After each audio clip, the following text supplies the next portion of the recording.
बार फिर से हाजिर हो चुका हूं आपके लिए एक बेहतरीन टॉपिक लेकर। आज की क्लास के टॉपिक को टारगेट करें सबसे पहले तो आज की क्लास का टॉपिक होगा स्टूडेंट अपना कांच के प्रिज्म द्वारा श्वेत प्रकाश का विक्षेपण।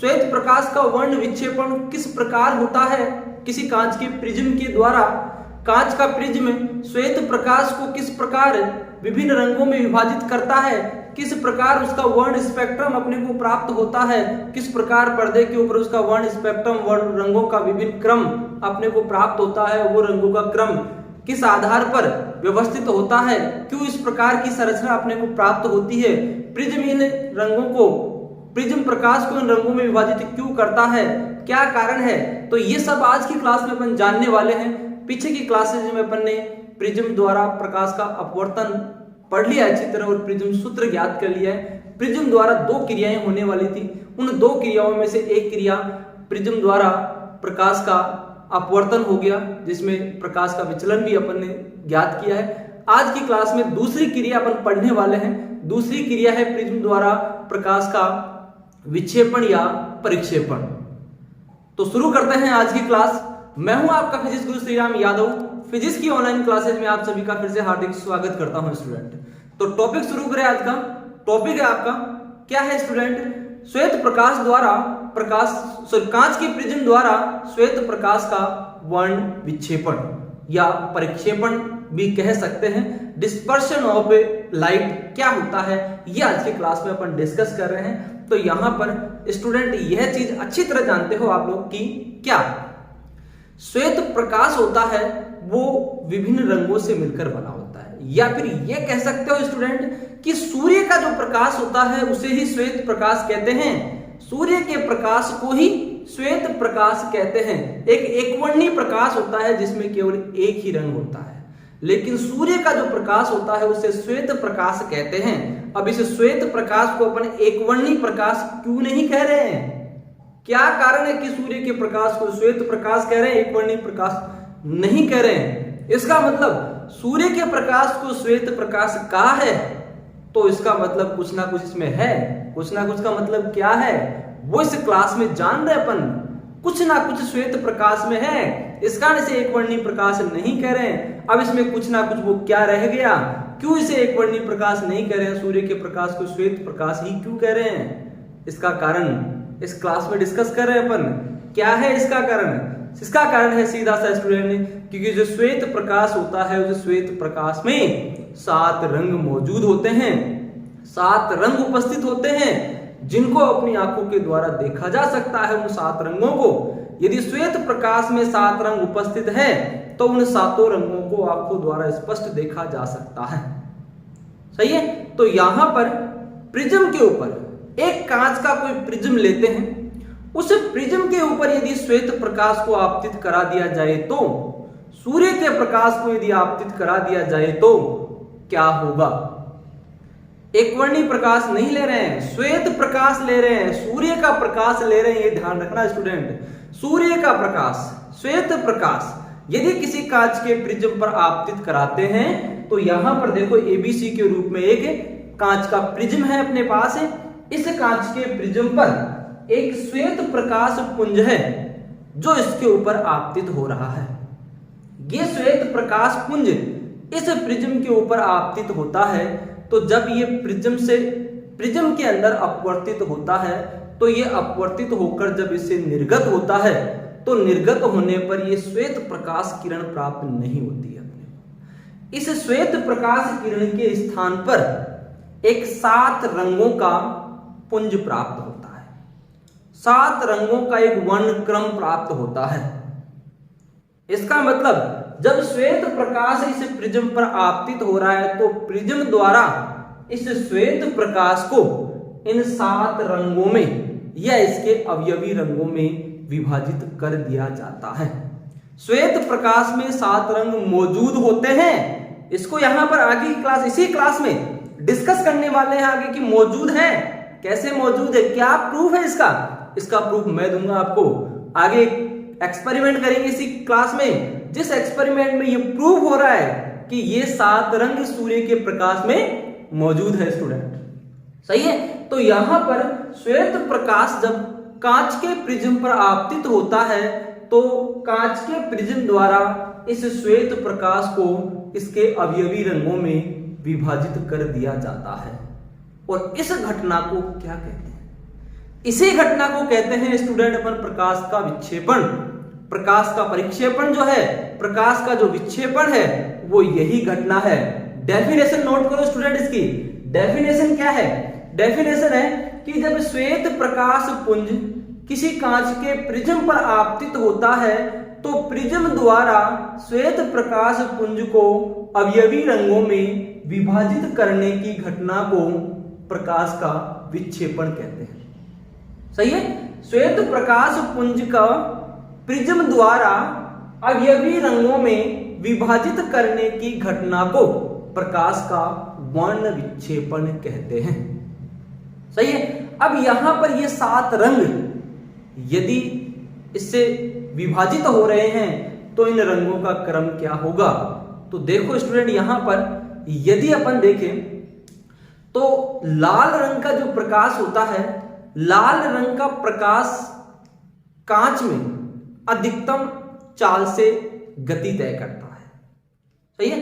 कहने का मतलब कांच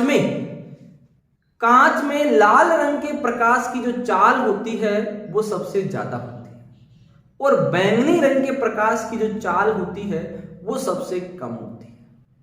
या फिर ये कह सकते हैं स्टूडेंट कि लाल रंग का जो प्रकाश होता है उसकी तरंग दैर्घ्य सबसे ज्यादा होती है। लाल रंग के प्रकाश की तरंग दैर्घ्य सबसे ज्यादा होती है। या फिर ये कह सकते हो कि इसको अपवर्तनांक सबसे कम होता है। सही है? अपवर्तनांक सबसे कम होता है तो उसका विचलन भी सबसे कम होगा। चाल अपवर्तनांक उसकी तरंग दैर्घ्य के व्युत्क्रमानुपाती होता है। अपवर्तनांक एक फॉर्मूला पढ़ा होगा स्टूडेंट अपन ने, n = c/v। एक फॉर्मूला अपन ने डिस्कस किया है पीछे अपवर्तनांक के टॉपिक में, रिफ्रैक्टिव इंडेक्स टॉपिक पढ़ा है, उसमें ये फॉर्मूला डिस्कस किया, अपन ने कैलकुलेट किया है। अपवर्तनांक जो होता है वो चाल के व्युत्क्रमानुपाती होता है। सही है? चाल के व्युत्क्रमानुपाती होता है। तो लाल रंग जो होता है, लाल रंग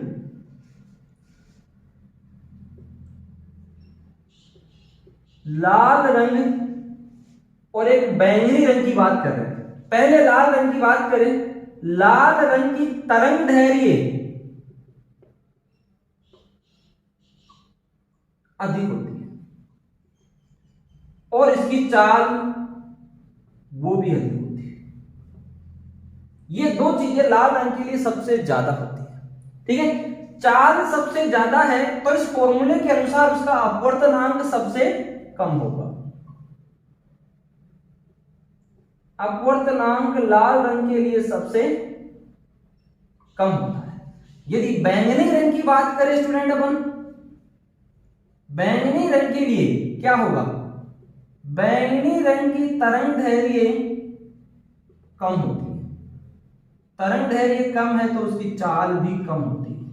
चाल कम है तो उसका अपवर्तनांक अधिक होगा स्टूडेंट, उसका अपवर्तनांक अधिक होगा।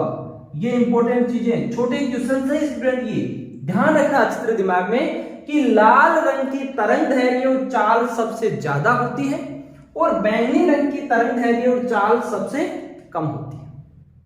अपवर्तनांक इसका सबसे कम होता है, तरंग दैर्घ्य इसका बैंगनी रंग का अपवर्तनांक सबसे अधिक होता है। लाल रंग का अपवर्तनांक सबसे कम है तो इसका मतलब है लाल रंग के प्रकाश का विचलन सबसे कम होगा। लाल रंग के प्रकाश का विचलन सबसे कम होगा और बैंगनी रंग के प्रकाश का विचलन सबसे ज्यादा होगा। तो यहां पर स्टूडेंट देखो, डायग्राम में आप देख पा रहे हो, या डायग्राम के अलावा देखो, जब श्वेत प्रकाश पुंज इस प्रिज्म पर आपतित होता है, यह है यहां पर कांच का प्रिज्म, कांच का प्रिज्म है स्टूडेंट। ये इस कांच के प्रिज्म पर जब श्वेत प्रकाश पुंज आपतित हो रहा है तो ये 7 रंगों का क्रम अपने को प्राप्त हो रहा है। 7 रंगों का क्रम, जिसमें पहला रंग है बैंगनी रंग, वॉयलेट। दूसरा रंग है स्टूडेंट जामुनी, इंडिगो। तीसरा रंग है स्टूडेंट नीला, ब्लू। चौथा रंग है स्टूडेंट हरा, ग्रीन। पांचवा रंग है स्टूडेंट पीला, येलो। छठा रंग है स्टूडेंट नारंगी, ऑरेंज। और सातवां रंग है अपना लाल, रेड। ये 7 रंगों का क्रम अपने को प्राप्त होता है जब प्रिज्म पर श्वेत प्रकाश पुंज आपतित होता है। तो यहां पर इन रंगों के क्रम को यदि याद रखा जाए तो यहां पर एक अंग्रेजी शब्द है विबजोर। अंग्रेजी शब्द है विबजोर, दिमाग में बैठा लो, अंग्रेजी शब्द है विबजोर। इस क्रम में ये रंग अपने को प्राप्त होते हैं। जब श्वेत प्रकाश पुंज इस कांच के प्रिज्म पर आपतित होगा तो इन रंगों का जो क्रम है, इन रंगों के व्यवस्थित क्रम को वर्ण स्पेक्ट्रम कहते हैं। क्या है स्टूडेंट? वर्ण स्पेक्ट्रम कहलाता है। क्या? यदि इन रंगों के व्यवस्थित क्रम को किसी पर्दे पर प्राप्त कर लिया जाए तो पर्दे पर प्राप्त करने पर बनने वाली व्यवस्था को वर्ण स्पेक्ट्रम कहते हैं।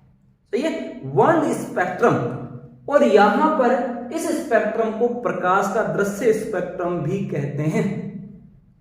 सबसे पहले पता है इसका न्यूटन ने लगाया था, सर आइजैक न्यूटन, जिन्होंने सबसे पहले इस चीज का आकलन किया, उन्होंने ज्ञात किया और ये बताया कि श्वेत प्रकाश में 7 रंग मौजूद होते हैं और 7 रंग मौजूद होते हैं जिन्हें अपनी आंखों द्वारा देखा जा सकता है।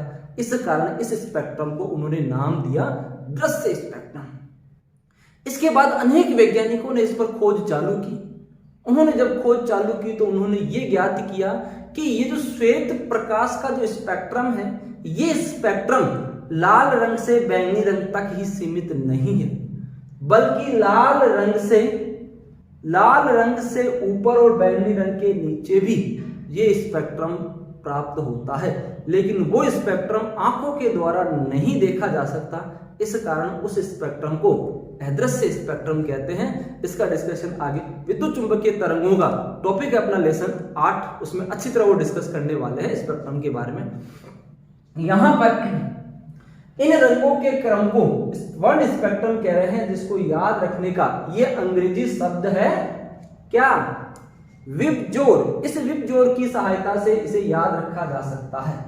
यदि यहां पर इन रंगों के क्रम को, मतलब यहां पर अंग्रेजी वर्ड पहला अक्षर लिया अंग्रेजी का, इसी प्रकार हिंदी का यदि पहला अक्षर ले लिया जाए तो एक हिंदी शब्द भी बनता है स्टूडेंट। यहां पर क्या? बैंगनी से बैं ले लो, जामुनी से जा ले लो, नीला से नीला ले लो, हरा से है ले लो, पीला से पी ले लो, नारंगी से ना ले लो और लाल से लाल ले लो। ये एक हिंदी वर्ड बन गया। इससे भी इसको याद रखा जा सकता है रंगों के क्रम को बेंजानी हपीनाला। बेंजानी हपीनाला, इसे याद रखा जा सकता है इस हिंदी वर्ड से भी। सही है स्टूडेंट? तो यहां पर प्रकाश का वर्ण विक्षेपण क्या है, ये टॉपिक था अपना स्टूडेंट।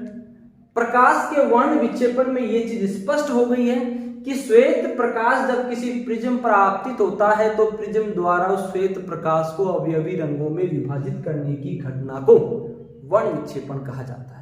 इस वर्ण विक्षेपण की घटना में अपन देख पा रहे हैं स्टूडेंट कि लाल रंग के प्रकाश का जो विचलन है वो सबसे कम हो रहा है और बैंगनी रंग के प्रकाश का जो विचलन है वो सबसे ज्यादा हो रहा है। लाल रंग के प्रकाश का विचलन सबसे कम हो रहा है और बैंगनी रंग के प्रकाश का विचलन सबसे अधिक हो रहा है। बाकी रंगों का विचलन इनके मध्य में होता है। सही है? यहां पर इसका कारण क्या है? वो कारण यहां पर देख लो। लाल रंग के लिए तरंग धैर्य और जो चाल है वो अधिक होती है और अपवर्तनांक सबसे कम होता है। अपवर्तनांक सबसे कम होने के कारण इसका विचलन सबसे कम होगा। लेकिन बैंगनी रंग के लिए क्या है? तरंग धैर्य और चाल जो है वो सबसे कम होती है और अपवर्तनांक सबसे अधिक होता है। अपवर्तनांक सबसे अधिक होता है तो बैंगनी रंग का विचलन सबसे ज्यादा होता है। सही? यहां पर लाल रंग के लिए जो विचलन कोण है वो सबसे कम होता है। विचलन कोण क्या था स्टूडेंट? पढ़ा है विचलन कोण? आपतित किरण की दिशा और निर्गत किरण की दिशाओं के मध्य बनने वाले कोण को विचलन कोण कहते हैं। पिछली क्लास में डिस्कस किया है। यदि आपने नहीं देखी है पिछली क्लास तो डिस्क्रिप्शन में इसका लिंक दिया हुआ, आप वहां जाकर इसको देख सकते हो। आई बटन पर भी क्लिक करके इसे देखा जा सकता है। तो देखो यहाँ पर लाल रंग के लिए विचलन कोण सबसे कम होता है। विचलन कोण को यहाँ पर लाल रंग के लिए डेल आर से व्यक्त करते हैं। लेकिन स्टूडेंट यहाँ पर बैंगनी रंग के लिए देखा जाए तो बैंगनी रंग के लिए विचलन कोण का मान सबसे अधिक होता है और बैंगनी रंग के लिए विचलन कोण को मैं डेल बी से दर्शाता हूं। विचलन कोण को अपन ने डेल्टा से दर्शा है तो लाल रंग के लिए विचलन कोण सबसे कम होता है। लाल रंग के लिए विचलन कोण सबसे कम होता है, ये भी इंपॉर्टेंट क्वेश्चन बन रहा है यहाँ पर। लाल रंग के लिए विचलन कोण सबसे कम होता है और बैंगनी रंग के लिए विचलन कोण सबसे ज्यादा होता है स्टूडेंट। सही है। तो यहां पर प्रिज्म द्वारा प्रकाश का जो प्रक्षेपण या विक्षेपण है वो अच्छी तरह समझ में आ गया अपने को। आशा करता हूं आप लोगों को समझ में आ गया होगा। सही है स्टूडेंट। अब यहां पर एक विवाद हो गया, लड़ाई हो गई आपस में वैज्ञानिकों में। क्या हुआ ऐसा, कौन सी लड़ाई हो गई? लड़ाई ये हुई, वाद विवाद ये उत्पन्न हुआ स्टूडेंट कि ये 7 रंग कहां से आए, ये 7 रंग कहां से आए, ये यहां पर लड़ाई छिड़ गई। सही है। 7 रंग यहां पर कहां से आए, अब इसका तो पता लगाना पड़ेगा। देखो क्या लगाया गया तो क्या हुआ स्टूडेंट कि ये 7 रंग कहां से आए। क्वेश्चन तो ये बना 7 रंग कहां से आए, क्या इस प्रिज्म ने उत्पन्न किए, क्या इसके अंदर प्रिज्म ने ये रंग उत्पन्न किए, या फिर ये 7 रंग श्वेत प्रकाश में पहले से मौजूद थे। क्या कारण था इसका, इन 7 रंगों के उत्पन्न होने का क्या कारण था, ये कहां से आया। एक इंपॉर्टेंट क्वेश्चन नोट करना स्टूडेंट से, क्या है कि ये 7 रंग कहां से आए, क्या इस प्रिज्म ने उत्पन्न किए या फिर श्वेत प्रकाश में पहले से मौजूद थे। सही है। इस वाद विवाद का अंत किया सर आइजैक न्यूटन ने अपने एक प्रयोग के आधार पर। सर आइजैक न्यूटन ने एक प्रयोग के आधार पर इस वाद विवाद का अंत कर दिया और उन्होंने इस प्रिज्म के समान ही एक दूसरा प्रिज्म और लिया। डायग्राम आप देख पा रहे हो बोर्ड पर। इस प्रिज्म के समान ही एक दूसरा प्रिज्म और लिया और उसके सामने इसको उल्टा रख दिया। इस प्रिज्म के सामने एक ऐसा ही दूसरा प्रिज्म लिया और उसको उल्टा रख दिया। सही है। जब पहले प्रिज्म के ऊपर श्वेत प्रकाश पुंज आपतित कराया गया तो उस प्रिज्म के द्वारा यह श्वेत प्रकाश 7 रंगों में विभाजित हो गया। सही है। जब उन्हीं 7 रंगों को दूसरे प्रिज्म पर आपतित कराया गया तो दूसरे प्रिज्म से निर्गत होने वाला जो प्रकाश था वो श्वेत प्रकाश ही था। पहले प्रिज्म पर श्वेत प्रकाश आपतित कराया गया और दूसरे प्रिज्म से निर्गत होने वाला प्रकाश भी श्वेत प्रकाश ही था। क्या अर्थ निकला इसका, क्या स्पष्ट हुआ इस एक्सपेरिमेंट से। सर आइजैक न्यूटन के इस एक्सपेरिमेंट से क्या स्पष्ट हुआ स्टूडेंट, इस प्रयोग से यह निष्कर्ष निकला स्टूडेंट कि ये जो 7 रंग है ये 7 रंग इस श्वेत प्रकाश में पहले से मौजूद है। ये 7 रंग श्वेत प्रकाश में पहले से मौजूद है। यदि प्रिज्म द्वारा ये 7 रंग उत्पन्न किए होते तो यहां पर इस दूसरे प्रिज्म द्वारा भी निर्गत प्रकाश में 7 रंग ही प्राप्त होने चाहिए थे, लेकिन यहां पर फिर से श्वेत प्रकाश ही प्राप्त हो रहा है। इसका मतलब यहां पर यह स्पष्ट हो गया है कि श्वेत प्रकाश में ये 7 रंग मौजूद होते हैं। श्वेत प्रकाश होता है, सूर्य का प्रकाश होता है, वो इन 7 रंगों से मिलकर बना होता है स्टूडेंट। ये इस प्रिज्म के द्वारा उत्पन्न नहीं किया गया है स्टूडेंट। सही है स्टूडेंट। तो यहां पर आज की क्लास का अपना टॉपिक था श्वेत प्रकाश का प्रिज्म द्वारा वर्ण विक्षेपण। आगे की क्लास में इसके उदाहरण पढ़ने वाले हैं कि 7 रंग सूर्य के प्रकाश में मौजूद है। जैसे इंद्रधनुष बनता है स्टूडेंट, तो इंद्रधनुष के बनने में 7 रंग अपने को दिखाई देते हैं, तो वो 7 रंग सूर्य के प्रकाश में पहले से मौजूद थे, जो किसी पानी की बूंद पर पड़ने से अपने को दिखाई देते हैं। तो 7 रंगों से मिलकर बना होता है सूर्य का प्रकाश, श्वेत प्रकाश। ये चीज यहां पर स्पष्ट हो गई है। और इसके साथ ही आज का क्लास का जो टॉपिक था अपना प्रिज्म द्वारा प्रकाश का वर्ण विक्षेपण, वो पूरा होता है। आशा करता हूं स्टूडेंट आपको बहुत अच्छी तरह समझ में आया होगा। यदि आपको समझ में नहीं आया है तो आप वीडियो को फिर से देखना स्टूडेंट। फिर भी समझ में नहीं आता है तो अपने कंफ्यूजन को आप कमेंट बॉक्स में शेयर कीजिए। मैं आपके कमेंट का इंतजार करूंगा स्टूडेंट। यदि वीडियो अच्छा लगा हो आपको तो वीडियो को शेयर भी कीजिए स्टूडेंट, अपने दोस्तों को शेयर कीजिए। और चैनल पर यदि आप पहली बार आए हो तो चैनल को सब्सक्राइब भी कीजिए, साथ में बेल आइकन को दबाना मत भूलिएगा, जिससे अपलोड होने वाले सबसे लेटेस्ट वीडियो आप तक पहुंच सके। थैंक यू स्टूडेंट आज की क्लास के लिए।